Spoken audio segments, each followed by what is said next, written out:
प्रणाम साथियों, मैं योगी अरुणानंद मुनि आपका साथी आपका हार्दिक स्वागत करता हूँ और आशा करता हूँ कि आप सभी कुशल मंगल है। साथियों, आज मैं एक भजन वैसे ही गुनगुना रहा था बैठकर एक स्थान पर। सुबह घूमने गया था मैं, तो भजन गा रहा था मैं। आजकल वो गाना बहुत चल रहा है। कौन सा? मेरी झोपड़ी के भाग आज जाग जाएंगे, राम आएंगे। मेरी झोपड़ी के भाग आज जाग जाएंगे, राम आएंगे। राम आएंगे, मैं अंगना सजाऊंगी।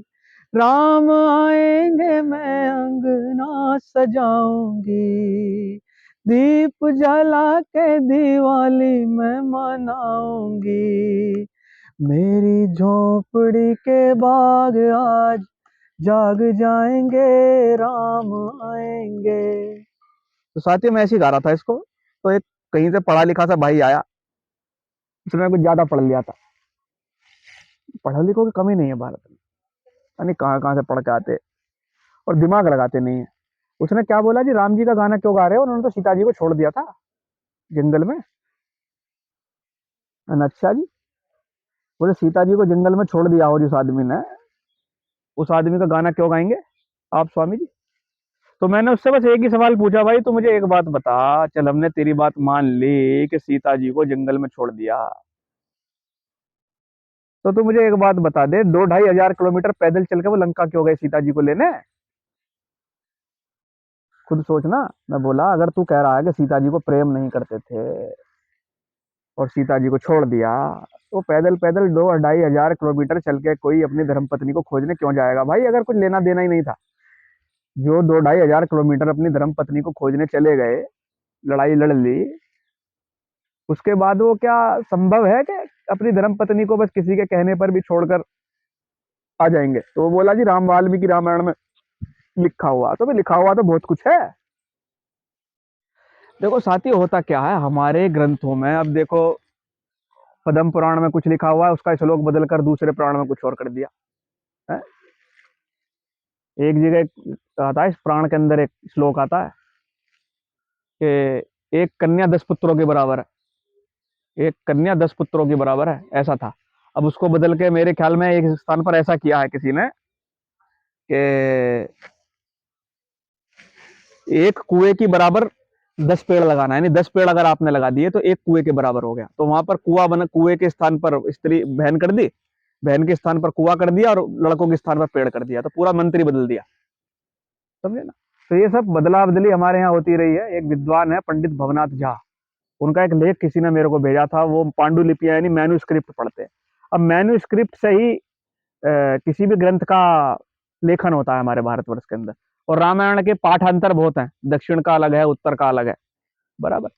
तो उन्होंने बताया कि नेपाल के अंदर एक पांडुलिपि रखी हुई है, लगभग 11वीं शताब्दी की। और उन्होंने बताया उसमें इस बात का कहीं जिक्र नहीं है कि राम जी ने सीता जी को नाराज होकर वहां छोड़ दिया है, किसी धोबी की बात सुने जंगल में छोड़कर आ गए जब वो गर्भवती थी।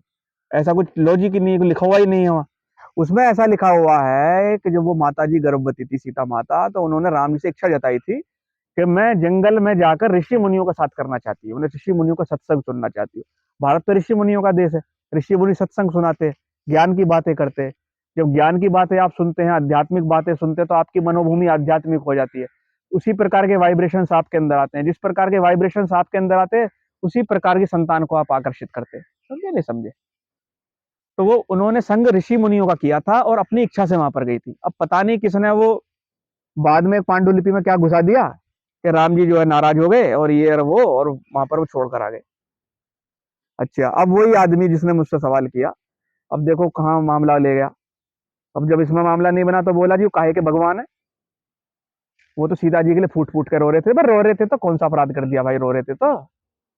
कोई आदमी अगर अपनी धर्म पत्नी के लिए रो रहा है तो गलत कर रहा है क्या? है? गृहस्थ नहीं रोएगा तो बाबा जी रोएंगे? एक धर्म पत्नी के लिए अगर कोई व्यक्ति रो रहा है, विलाप कर रहा है, तो कौन सा अपराध कर दिया उन्होंने? तो गृहस्थ एक तपोवन है। अगर कोई व्यक्ति अपने मानस के लिए, अपने परिवारजन के लिए पीड़ा में आंसू बहा तो अपराध कर दिया क्या? मतलब तुमने भगवान को समझ क्या रखा है, भगवान पत्थर होता है क्या? है ना? ना आंसू आएंगे ना ये होगा। तुमने क्या समझ रखा है भगवान को? हैं? तो मनुष्य ही तो भगवान है, जिसने अपने आप को जान लिया वो भगवान है। तो मनुष्य को पत्थर है क्या? भाई भावनाएं हैं मनुष्य के अंदर। तो अगर उनके अंदर अपनी धर्म पत्नी को लेकर पीड़ा थी, उनकी धर्म पत्नी को कोई ले गया और वो विलाप कर रहे, तो क्या अपराध कर दिया भाई? मतलब उसका कहना ऐसा था कि भगवान रोना नहीं चाहिए। भाई क्यों नहीं रोना चाहिए भाई? क्यों नहीं रोना चाहिए? तेरे हिसाब से सब चीजें तय होंगी। मनुष्य है तो रोएगा भी, हंसेगा भी, लड़ाई भी करेगा, झगड़ा भी करेगा, शांति भी करेगा, क्रोध भी करेगा। ये सब मनुष्य के लक्षण है, और धीरे धीरे इन लक्षणों सीख कर ही देवत्व की प्राप्ति आदमी को होती है। तो बेकार की बात है, लेना नहीं देना नहीं, ना राम जी से लेना, ना योग वशिष्ठ में उन्होंने कितना बड़ा योग का उपदेश दिया इनको गुरुदेव ने, वशिष्ठ जी ने, ना उससे लेना देना। वो बकवास करनी है। रामायण कभी पढ़ी नहीं और बात कर रहे हैं वहां की, पाकिस्तान की। तो साथियों, आप देखेंगे तो राम आराध्य हैं पूरे भारतवर्ष के। और वास्तव में आराध्य इसलिए क्योंकि अपनी आत्मा का नाम ही राम है। रमु क्रीणायाम धातु से राम शब्द बना है, जो रम रहा है वही राम है। और जो वाल्मीकि रामायण है उसमें बहुत सारी शिक्षाएं ऐसी हैं, क्योंकि रामायण और महाभारत इतिहास भी है भारत का।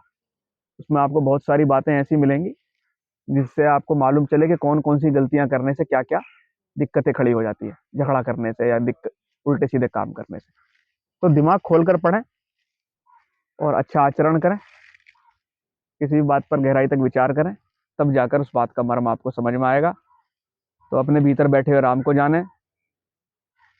राम के बिना ये संसार नहीं चल सकता। आपका जीवन ही रामायण बन जाना चाहिए। साथियों, बस इतना ही कहना चाहूंगा। वीडियो पसंद आए तो लाइक करना, शेयर करना, चैनल को सब्सक्राइब करना, ताकि आपको ऐसे और भी वीडियोस प्राप्त होते रहें। प्रणाम।